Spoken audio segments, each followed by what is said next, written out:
मौलाना सरदार अहमद साहब रहमतुल्लाह अलैह के पास ना एक बूढ़ी अम्मा अपना बेटा छोड़ गई। तो हजरत साहब ने कुछ 2, 4, 5 महीने रखा। तो बाद में उसकी अम्मा को बुला के कहा कि भाई तू बेवा है, बेटा तेरा यतीम है, मैं नहीं चाहता कि इसका वक्त ज़ाया हो। ये पढ़ने वाला कोई नहीं, सारे नहीं भाई पढ़ने वाले होते। अब यहाँ उलमा बैठे हैं, मैं बेअदब भी ना हो जाऊँ। कुछ पूरे 8 साल लगा के भी आ जाते हैं, सनद भी उनके पास होती है। नाराज ना हो जाना, ये तो सब अच्छे लोग हैं। सनद होती है पर पता पुता कोई नहीं होता। ये आला हजरत ने लिखी है बात। सनद होती है, पूरी डिग्री होती है, उस पर कई लोगों के साइन भी होते हैं। तो बहुत सारे तालिब इल्म ऐसे होते हैं जो मदारस में कहते हैं मैं फाजल फलां हूँ, लेकिन कोई शय पास।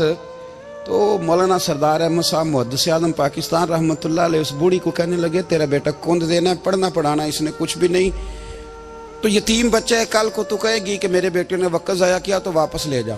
बूढ़ी अम्मा रोने लग गई, कहने लगी मैं पढ़ाने तो नहीं लाई थी, मैं तो आपको रब का वली समझती हूँ, मैं तो नौकरी कराने लाई थी।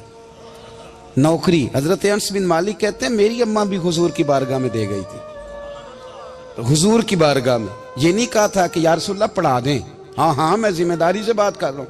ये नहीं कहा था हुजूर मुजाहिद बना दें, ये थोड़ी कहा था कि या रसूल अल्लाह सल्लल्लाहु ताला अलैहि वसल्लम से मुफस्सिर मुहद्दिस मुहक्किक मुफ्ती बना दें। हजरत अनस की अम्मा कह गई थी सोनिया जब तक ये रहेगा ना आपकी नौकरी करेगा, ये घर के काम काज करेगा, ड्यूटी करेगा, हुजूर ये आपकी नौकरी करेगा। तो मेरे महबूब ने फिर दुआ कर दी, अल्लाह इसे बरकत अता फरमा। तुम समझता है खिदमत वाला खाली रह जाता है? जितना जायका खिदमत वाले को मिलता है, जो उसके नसीब में आता है, वो किसी का नसीब कहां भाई। हजरत अनस कहते हैं हुजूर ने दुआ कर दी, बरकत की।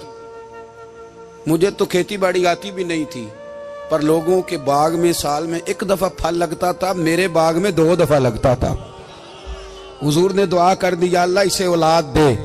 फरमाते हैं मेरे बेटे, मेरे पोते, मेरे नवासे, मेरी बेटियां, फरमाते हैं मैं जिंदा हूं और मेरी 100 औलादे मौजूद हैं। परेशान हो गया 100 सुन के बच्चे 2 ही अच्छे, 100 औलादे मेरी मौजूद हैं। हजरत अनस भी मौलाना सरदार अहमद साहब के पास ना छोड़ गई बच्चा, कहने लगी हजरत जी मैं को पढ़ाने के लिए थोड़ा छोड़ गई हूँ, मैं तो इसलिए छोड़ के गई हूँ कि आप मेहरबानी करें, खिदमत कराएं। तो हजरत जी कहने लगे कोई ऐसा काम ही नहीं, खिदमत वाला क्या कराऊं। कहने लगी पट्ठे पवा लिया करो जी। हूँ लड़ पेंदे ने, कहने ने बच्चे काम कर दें मदरसे का। हालांकि अब कहाँ बच्चे काम करते हैं, अब तो गुजर गया दौर, अब तो बच्चे काम कराते हैं। अब बच्चे भी नाराज हो रहे हैं, घूर घूर के देख रहे हैं। सही कह रहा हूँ आपको, बच्चे काम कराते हैं, बच्चे कहाँ काम करते। कहने लगी ये चारा डाले करेगा आपकी भैंसों को। तो हजरत ने उसको कहा कि बीबी चारा मेरी भैंसों को डालने के लिए मैंने बंदा रखा हुआ है, तो तू जा ले जा। कहने लगी हाथ बांध के हुजूर मेहरबानी करें रख ले, चारा डालेगा। और पुत्र तवज्जो से चारा डालना हजरत की भैंसों को। रोने लगी, हजरत ने रख लिया, महीने का खर्चा भी देते। शाम को ना वो सारा दिन काम करता, शाम को आके पैरों में भी बैठ जाता, हजरत जी लाएं तेल थोड़ा सा, पैर ना दबा दूं। 8 साल साथ वाले पढ़ते रहे, ये बेचारा नौकरी करता रहा। मेरा रूप भी नहीं ते मेरा रंग भी नहीं, और मैनू यार मनान दा टंग भी नहीं। कभी कभी ना हजरत बिलाल हबशी फारग होते ना, तो नबी पाक की बारगाह में अर्ज करते हुजूर कोई काम तो नहीं, सारे हो गए, हुजूर जाऊं जरा, चले जाते। एक दिन सलमान फारसी कहने लगे या रसूलल्लाह ये बिलाल कहाँ जाता है। फरमाया जा देख के तो आ।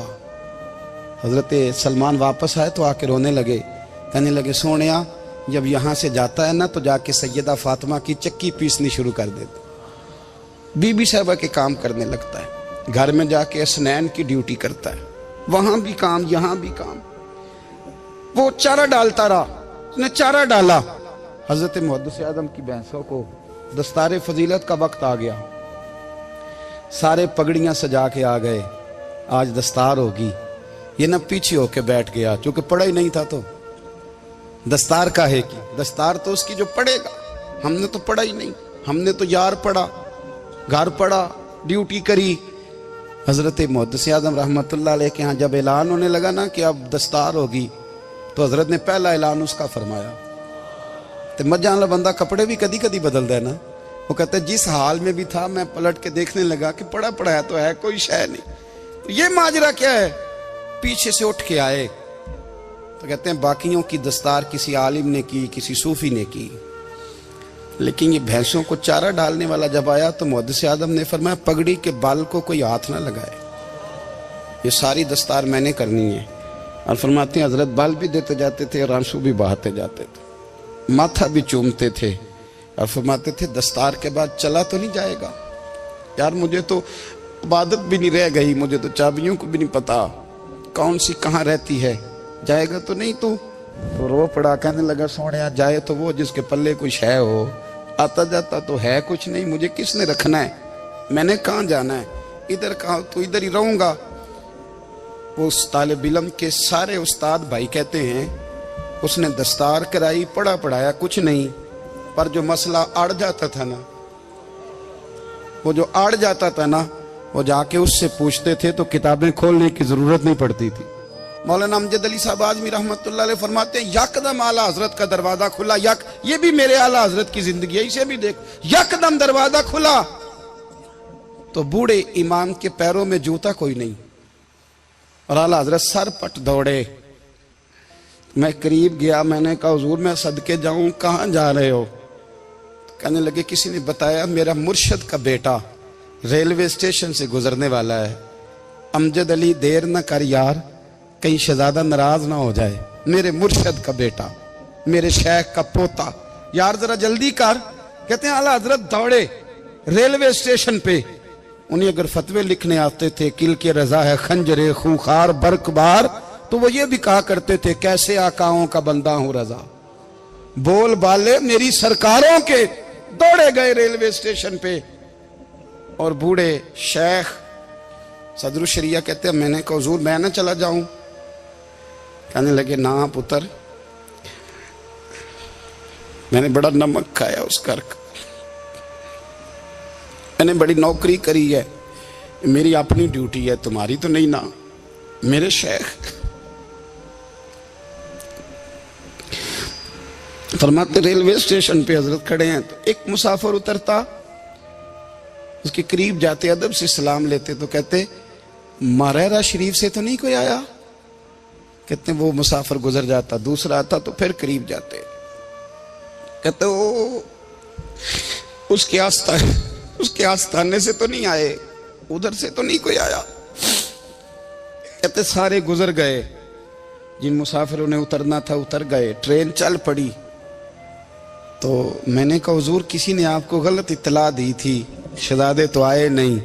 कहने लगे यार इत्तला गलत थी या ठीक थी, पर यहाँ तक आने का मजा बड़ा है। आप समझ सकते हैं आला हजरत के दो बेटे हैं, हुज्जतुल इस्लाम मौलाना हामिद रजा खान साहब और मुफ्ती आज़म आलम इस्लाम, दोनों शहजादे इतने बड़े शहजादे थे कि दोनों अपने अपने वक्त के सबसे बड़े मुफ्ती हुए। ये भी तो मेरे आला हजरत है ना, इसको भी तो जरा समझो ना। खुशकी और फिर खुशकी और फिर खुशकी। एक दिन पीर साहब ने कहा, नूरी मियाँ साहब, क्या अहमद रजा यार वो भैंसें रखी हुई हैं तो उनको ना गीदड़ आके तंग करते हैं, तो दो कुत्ते मिल जाए ना कभी, तो चलो रात को पहरेदारी करेंगे, दो कुत्ते मिल जाएं। मैं अक्सर सोचता हूँ कि आला हजरत तो आलिम थे, उनका कुत्तों से क्या लेना देना। हजरत जी आपने कुत्तों की बात करनी थी तो किसी दुनियादार से करते, दो कुत्ते मिल जाएं तो जरा जानवरों की देखभाल करेंगे। फरमाया हुजूर सवेरे ही आ जाएंगे। भाई आपका तो ये शुगर ही नहीं, तो आप कहां से लाएंगे? दिन चढ़ा तो दोनों बेटों के गले में रस्सियां डाली। आला हजरत को सिर्फ आप फतवे की रोशनी में देखते हैं, आपको उस शख्स के दर्द का नहीं पता, उसके जायके का नहीं पता, वो किस स्टेज का आदमी है, स्टेटस क्या है तरीकत में, शरीयत में, इश्क में। दोनों शहजादों के गलों में रस्सियां और पकड़ा हुआ है। तो नूरी मियाँ साहब कहते हैं मैं चारपाई पे बैठा था तो नीचे बिठाल दिए दोनों बच्चे, मैं उठ के खड़ा हो गया। मैंने कहा मौलाना ये क्या? कहने लगे हुजूर ड्यूटी भी करेंगे और रोटी भी नहीं मांगेंगे।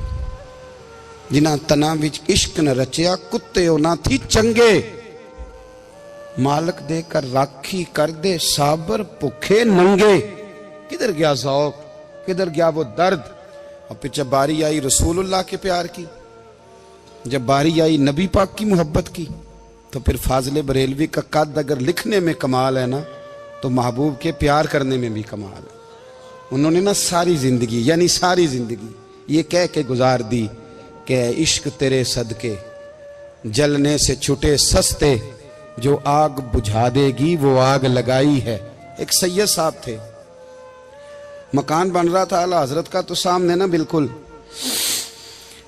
लाइब्रेरी थी। तो जब मकान बन रहा होता है तो तब सारे मिस्त्री मजदूर अंदर ही होते हैं, तो सबका आना जाना था, सब लोग आते जाते थे बिला झिझक। तो वो सैयद साहब भी एक दिन आ गए, सामने लाइब्रेरी में मिले, फिर चले गए। कुछ दिनों के बाद घर मुकम्मल हो गया, अब औरतें भी आ गईं।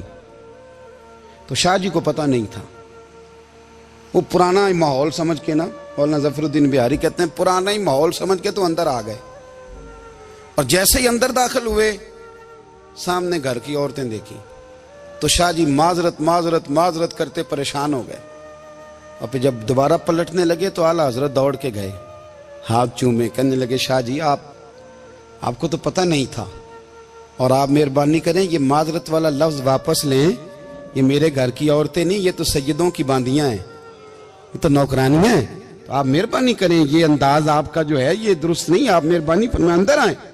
और फिर सारे खानदान को लेके पर्दे के पीछे खड़ा किया और कहने लगे शाह जी को गलती लग गई, उन्होंने हमसे माजरत की, अब हम सारे मिलके उनसे माजरत करेंगे, इसलिए कि ये रसूलुल्लाह का खानदान।